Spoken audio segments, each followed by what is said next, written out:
Tractate Bava Batra, page 91. Today we're going to complete this beautiful chapter in Tractate Bava Batra, the chapter called Mocheret Asfina, the fifth chapter. We are on the top of page 91.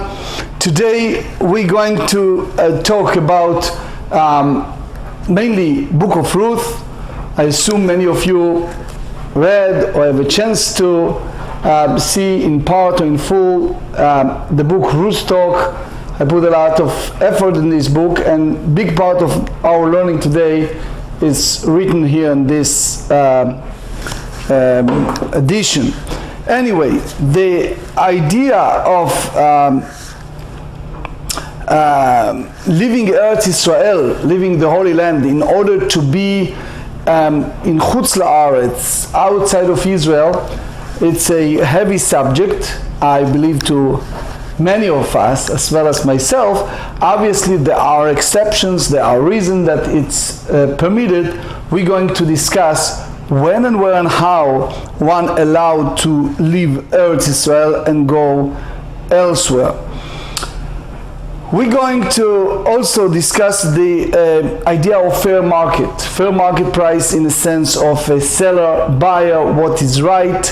The institution of Fair Business Bureau that we know in the modern days is based on our discussion today. So as we said, we're on page 91, top of the page. Tanu Rabbanan, the sages teach us.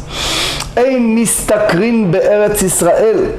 A person cannot earn a profit when he lives in Eretz Israel. Obviously, there are people who are indigent, there are relatively few who are well-to-do. So you have a situation like that, and you have a merchant who purchases merchandise and selling it. So if it's a mutzarei yesod, if it's a very basic item, such as בדברים שיש בהם חיי נפש, כגון ינות, שמנים וסלטות, very basic need. For example, here they use wine, oil, and flour. Obviously, the idea is that there are people who have a press need, and that's the minimum you expect them to have. For example, a bread, a flour. So obviously, one should not play middleman or take advantage when there are so many people out there that in a press need.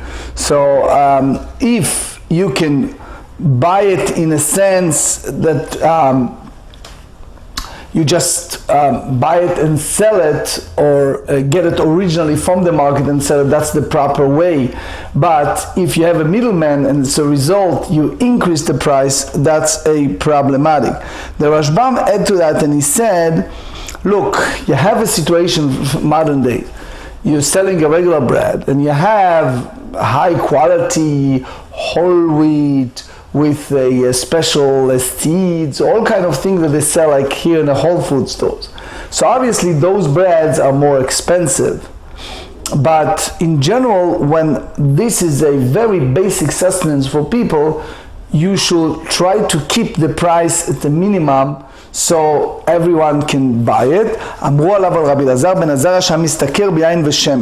So there is a story about the great rabbi that he used to make a profit to the sale of those products, which is wine and oil. The question is, how come?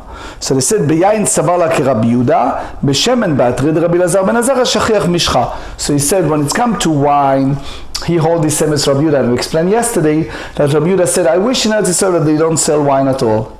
Why? Because obviously wine created a bad things. People get intoxicated, people do terrible things. We read several weeks ago about the two sons of Aharon in the Beit HaMikdash. The intoxication caused by wine, it's a bad thing for society. So therefore he opposed it. So he said, I wish, Rabbi Yehuda said, we learned yesterday that all this product of wine should be sold outside of Eretz Israel, not here in Eretz Israel, he said. But so he, in a sense, hold the same. Rabbi Lazar ben Azar hold the same as Rabbi Yehuda. When it's regard to oil, in those days, that particular time, particular era, oil was sold in a very cheap price. It's very similar to the Gemarrah we studied in Eruvin about a date in Babylon. It was a period of time that Ula referred that it was very, very cheap. So it turns sometimes, as we know all, there's a supply and demand when it's come to commodity, that the oil was very, very cheap, so therefore he was the one who makes money over these two products, wine and oil. תנו רבנן אין מסתכלים פעמיים בביצים. The rabbi said one may not earn a profit twice from the sale of eggs. So soon you see what it means. אמר מרי בר מרי, פליגי בה רב ושמואל, אחד אמר על חד תרי, ואחד אמר תגר לתגרה. So again, this is a disputation, what exactly he means. If it means that it's a double, or it means that one merchant may not sell it to another merchant. So the idea is that the merchant who purchased from the owner of the eggs must sell directly to the customer. So here we see three types of food. We have wine, olive, and flour, that this is chayei nefesh, and therefore you cannot make more than the shtut, as we explained day before yesterday, and yesterday it's 1/6, or eggs or something similar, that it's basic sustenance, but it's not in a level of basic sustenance that people needed for survival. So you can go only by double charge, or any other things, for example spices and other, that is no limitation of sale. And later, if times allow, we go to the Rashbam in Ilchot Mechirat chapter 14. Now we going further, I just want to give you a vignette of the Rashbam, because we just said it quickly. The Rashbam said, ניבוע מתחיל בביצים. נראה לי משום דביצים אין בהם חיי נפש כל כך. He says, you cannot compare egg, for example, to flowers. It's not חיי נפש, it's not the very basic sustenance. So, וגם תורח מרובה ורווח מועט הוא לעני המחזר בעירות לקנות ביצים, וכך התירו לו להסתכל יותר משתות. So it's a arduous effort, it's a very little income. So the indigent that makes living to that, you know, there are people who knock doors. I saw it in Israel, where people knock doors and selling eggs from different villages. So therefore, up to shtut, it's okay. In a way, when it's come to a very basic sustenance, it's almost like pikuach nefesh, like saving life. The question is how far you go. Since we believe in the power of our prayer, so we ask a question if it's okay and how we should pray or pray hard when the market changes. So the Tanu Rabbanan matrin al pragmatia sheuzlav afilu b'Shabbat.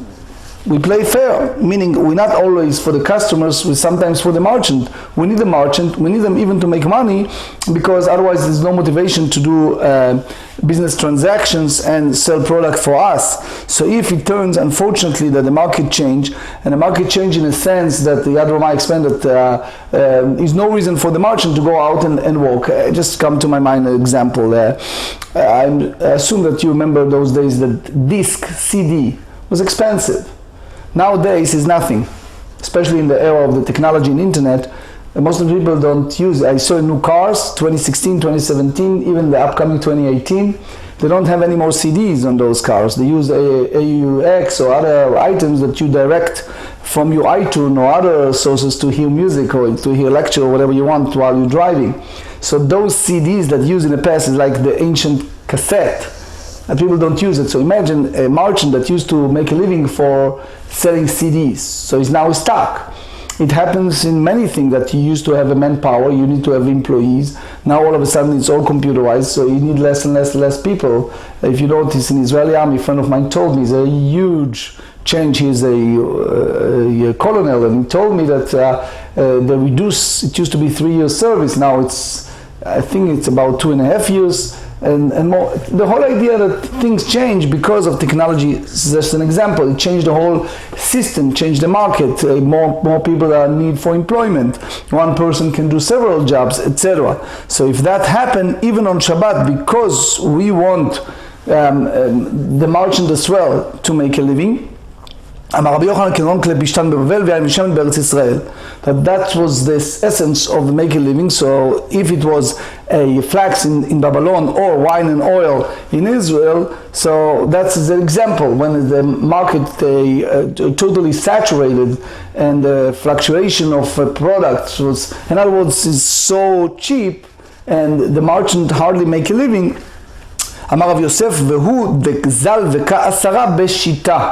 So Rav Yosef said, you know, this we talk about reduction of the price, and stood in such a price that goods that have been worth 10 is now selling for 6. So again, it's all depend upon, you go to a hospital. So you get a bottle of water by 6 times higher. You go on the city shore here in Long Island, you go to Johns Beach or Long Beach, in that area, you see merchants selling your ice cream. 10 times more than a regular ice cream, right?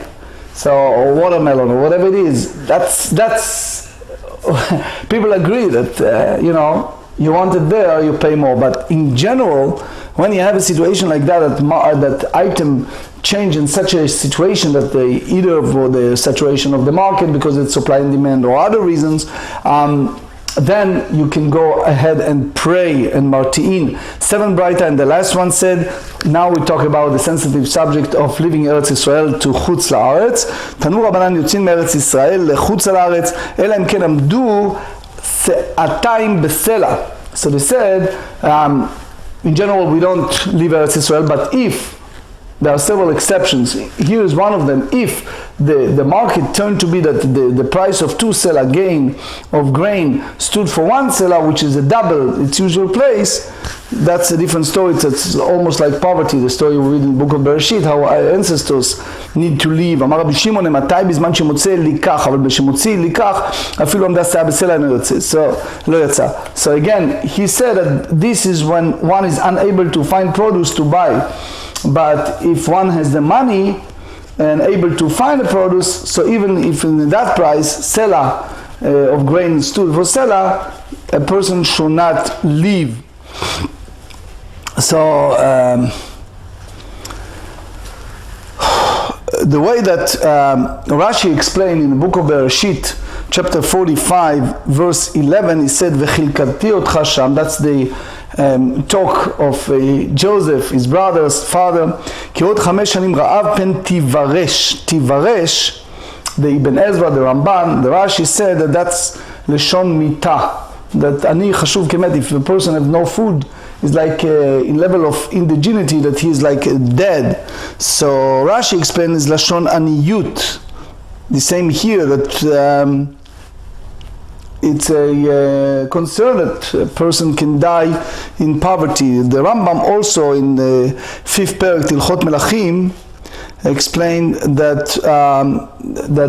that's the framework of the Rashbam said, because a person mafkia atzmo mitzvot atloyot ba'aretz. One important item of the commandment, we know that there's 613, and many of them it's only if you live in Eretz Yisrael, and therefore if you move, you're not be able to live there. That's the way the Ramban explained in the Hosafot לספר המצוות לרמב"ם.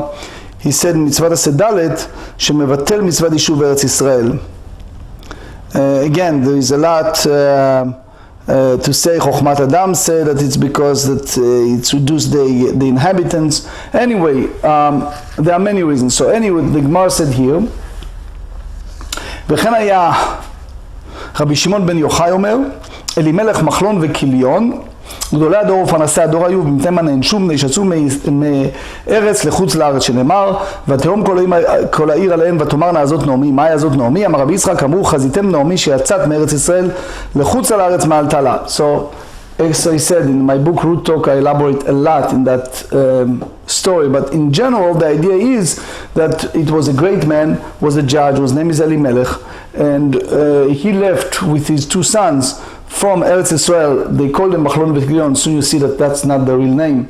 Machlon is like machala, like sickness. Kilion is like annihilation. But the idea is they punish because they left Eretz Yisrael, especially the time of need. Amar Rabbi Yitzchak. The truth is the Metzudat David asks there, because the way that said that there's a Gdolei Ador, Panasei Ador, that regular people not be punished. So this Gemarrah in Sanhedrin, page 14, they said, כל העולה לגדולה מוחלים לו על כל אמונותיו. Anyone who raised up to the highest, they forgive of his sins. So they became the Parnasim. Anyway, it's a discussion. ואמר רבי יצחק, אותו יום שבת רות המואביה לארץ ישראל מתה אשתו של בועז. והיינו דאמרי שעד שלוש אחים שיחה וקמה מנו ביתי. So they say the same way that the same day that the wife of the biblical Boaz, the judge, the one who married Ruth, passed away, Ruth came to Eretz Israel. So it's like the sunrise, the sunset, as King Solomon said. So the same day that the wife passed away, you have now the new one, the Ruth. Amar Rabba bar Avuna, Amar Rav, since we talk Book of Judges, chapter 12, and Book of Ruth, he says, Ivtzan, the judge that we mentioned here, Ze Boaz, is the same Boaz that we mentioned in Book of Ruth, Maika Mashmanan, Kiidach de Rabba bar Avuna, Amar Rabba bar Avuna, Amar Rav, 120 משתאות עשה בועז, לבניו, he have 60 sons, שנאמר ויהי לו 30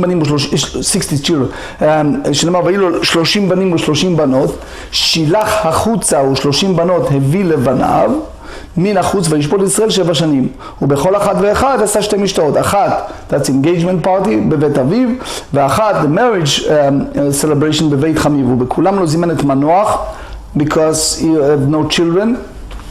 Later on you have the Shimshon, the Samson, the great hero.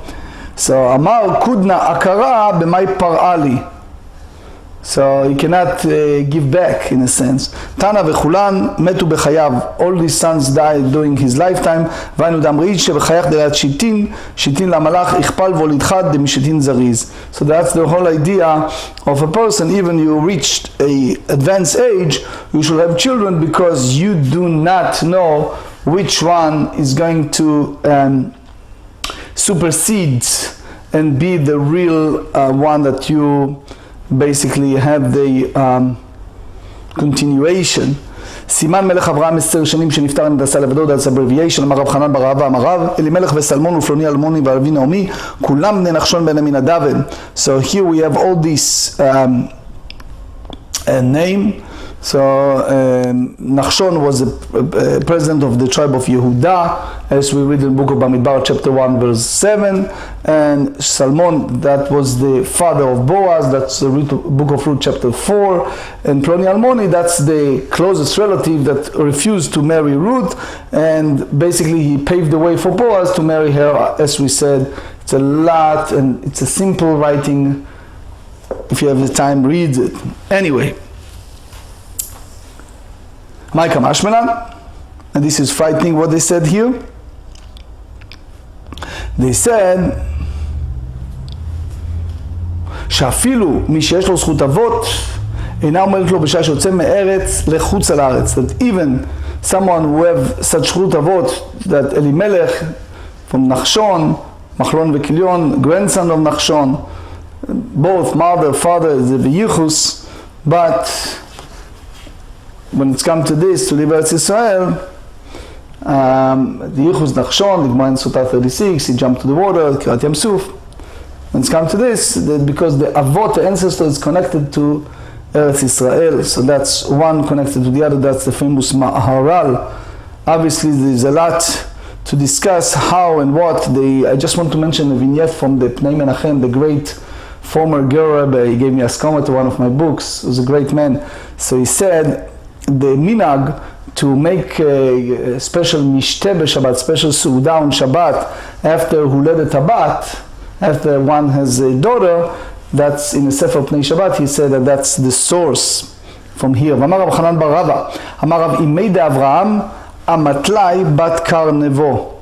So he said that the mother of Avraham is amatlai bat karnevo.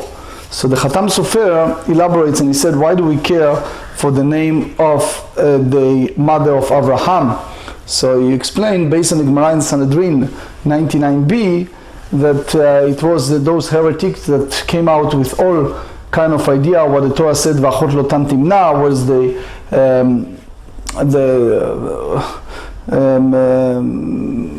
is the grandmother of Amalek, Timna.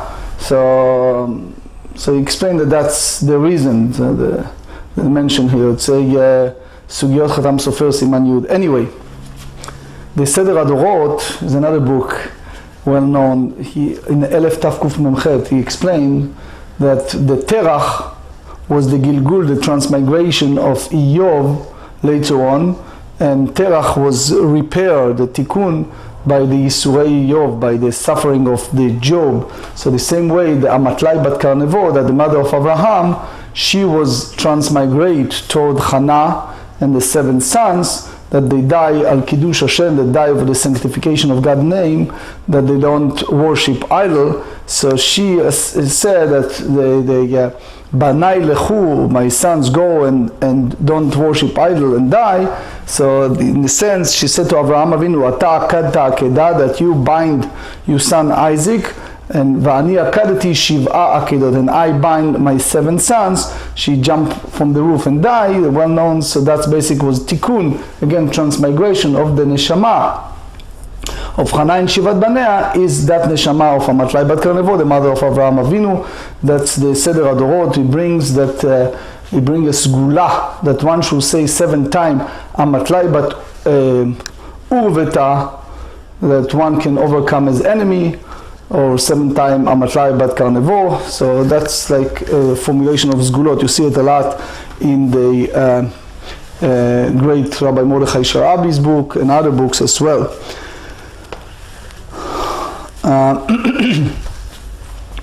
Imei de Haman Amatlai bat Orvati, the mother of Haman is called Amatlai bat Orvati. So again, the Amatlai bat Orvati, the Orev is the impure animal. So that's the idea that Tameh is Simanich, Tameh, Tahor, Tahor. So it means the grandfather of Abraham and grandfather of Haman. Orev, it's a female raven that is impure, that's the mother of Haman.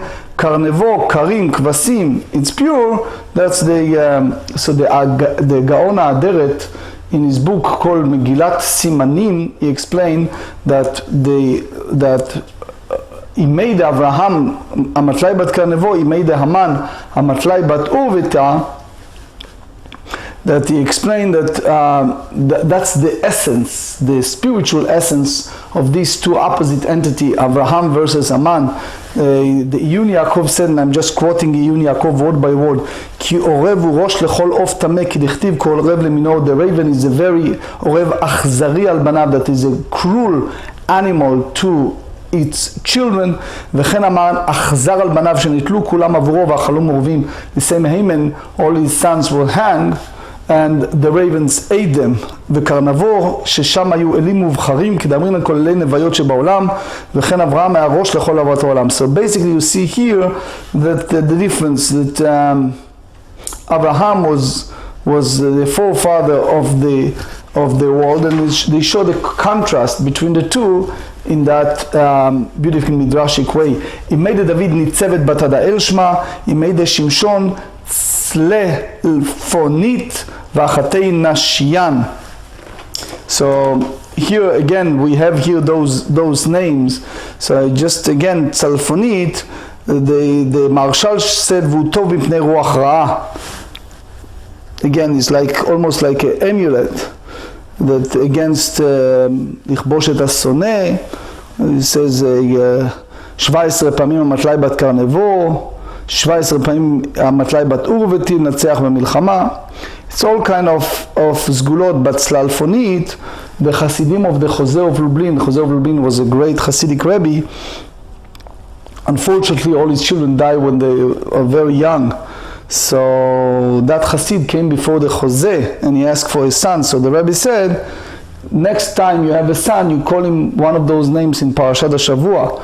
The Jose passed away and he have a daughter. So that week they read Parashat Naso. So he couldn't find the name of the daughter. So he went to Rabbi Azriel, Rosh HaBarzel, the rabbi of Lublin at that time. So he said, the Gemarrah in Bava Batra here now in Sugya 91 said, the mother of Shimshon, they called Tzlalfonid, in the Maharshal, in Agaot Chochmat Shlomo said,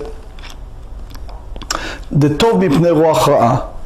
So he said, I never understand how the mother of Shimshon it's good against the bad spirit. So now I understand that you should call your daughter in that name of the mother of Shimshon, Tzlalfonit. The Pnei Menachem said that if you take the numerical value of Shimshon, is the same as Hatzlalfonit. Anyway, you see much more in my brother-in-law book. My brother-in-law wrote many books. One of them is called Daf al Daf. It's a beautiful set of books, page by page in a daf, and he brought a lot of midrashim. Some of them we use from time to time. Anyway, so the difference is you have to respond to those heretics who inquiry into the names of these women which are not stated in the Torah. One can reply that there is a tradition handed down concerning their names. That's the whole concept of Torah Sheba'al Peh and the importance or value, the divinity of Torah Sheba'al Peh. The oral Torah. That's the Rimigash said. The third מאמר, ואמר רב חנן בר רבא, אמר רב 10 שנים נכבש אברהם אבינו. אברהם אבינו was 10 years in jail, 3 בחוטה ו7 בקרדו, ורבדים ממנה ארדה אמרת נאיפחה. says 3 years in קרדו and 7 בקוטה. אמר רב חיסדא, עברה וזעירה דחותה זהו אור כסדים. That's the famous story of אור כסדים, that Nimrod sent Abraham Avinu to the fire, and because he refused to idol worshipping, and the Gemarrah in Eruvin 53 said that he came out miraculously with no pega, with no any harm. The fourth מאמר, ואמר רב חנן בר רבא אמר רב, אותו יום שנפטר אברהם אבינו מן העולם, that said day that Abraham Avinu, our forefather, was no longer among the living, עמדו כל גדולי אומת העולם בשורה. All they, as you know, that when someone passed away, they standing in shura to comfort the mourners.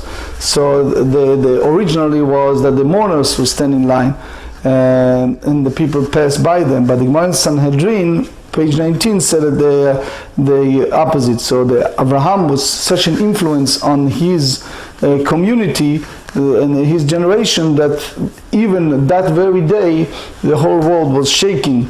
And Binal 18 says that that's the feeling of that day, and they said, "V'amaru oy lo la'olam she'avad," woe to the world that has lost such a great man. Page 91b, manhigo, the leader, v'oy la'sfina she'avad karmita. So said for the big ship that the leader, the captain, is no longer among the living. That's basically the whole leadership is lost. ומתנשא לכל ראש, אמר רב חנן בר רבא, אמר רב, אפילו יש גרגורתא משמי קומלה, which means everything, even reish gargurta, which means that it's not the one who appointed over irrigation, is the one who appointed by heaven. It's a former congregant, just a side note. He tried hard to go to the new administration in Washington, and he has all the capabilities. Somehow he ends up in a total different private sector and not in a government. And he was sad for some time because he felt that he deserved such high job in the government. So we pointed out this Gemara, that anybody, including the person who appointed over irrigation, is appointed by heaven, and eventually he realized it was all for good. The Rabbeinu Bachya and the Ramban on the book of Dvarim, chapter 17, verse 15 said it. Anyway, אמר רב חייא בר אבינא אמר רבי יהושע בן קורחה, חס ושלום, שאפילו מצאו סובין לא יצאו אלא מפני מה נענשו. Back to the whole idea of Elimelech and his sons, שהיה להם לבקש רחמים על דורם ולא ביקשו, שנאמר בזעקך יצלוך קיבוצה. They should pray for the generation that didn't do it. אמר רבא בר חנא אמר רבי יוחנן, לא שנו אלא מעות בזול ופירות ביוקר, אבל מעות ביוקר אפילו עמדו 4 שאים בסלע יוצאין. That's obviously allowed to leave Eretz Israel. סימן סלע פועל רחום גבת עליה אמרים. דאמר רבי יוחנן נהירנה, I remember the time, כד הבו קיימין 4 שאים בסלע דברו לפי שנפיחי כפן. B'Tveria, people die in poverty in Tiberias because of such a level of poverty. Midalet Isar, they didn't have money to buy bread. Second Rabbi Yochanan's statement, he said, "V'amar Rabbi Yochanan nihirna kad delo mitagrin po'alin lemedina karta mereach pita maitin." So they die. Even I remember the story of Holocaust. It's very similar. People in Sobibor and in Birkenau, that just for the smell they die. The wind brought them the smell of that bread and they couldn't take it. Anyway, ואמר רבי יוחנן הירנה כדבה בציינו כחרובה ואבא נגיד חוט הדוב שעל טרן דראוי expression of that time. ואמר רבי אלעזר הירנה כדבה נטיל אובה ביסרה ונגיד חושה דמישה מרשוע ועד לערה. Fourth, ואמר רבי יוחנן הירנה כבאו מטלין טליה וטליה איתה בשוקה כבר שיט עשרה וכבר תשב עשרה לא אהבה חתן.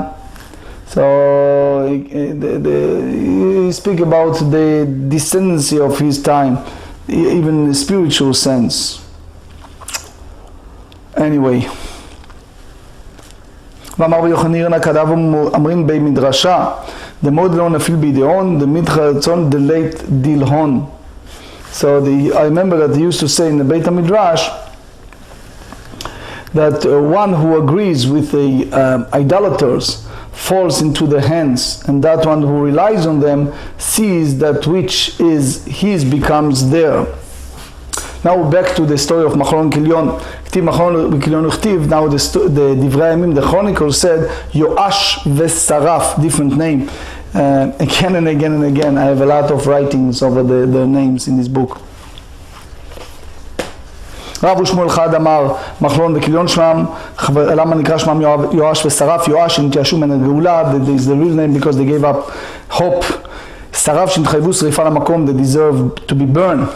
ואחד אמר יואש ושרף שמן, ולמה נקרא שמן מחלון וכליון? מחלון שעשו גופן חולין, because they desecrate the body for living ארץ ישראל, וכליון שנתחייבו כליה למקום, they deserve annihilation. נתן לכמאן דאמר מחלון וכליון שמן, נתן למה לכתיב ויוקים אנשי כוזבה ויואב ושרף אשר בלו למואב וישבו לכם והדברים עתיקים.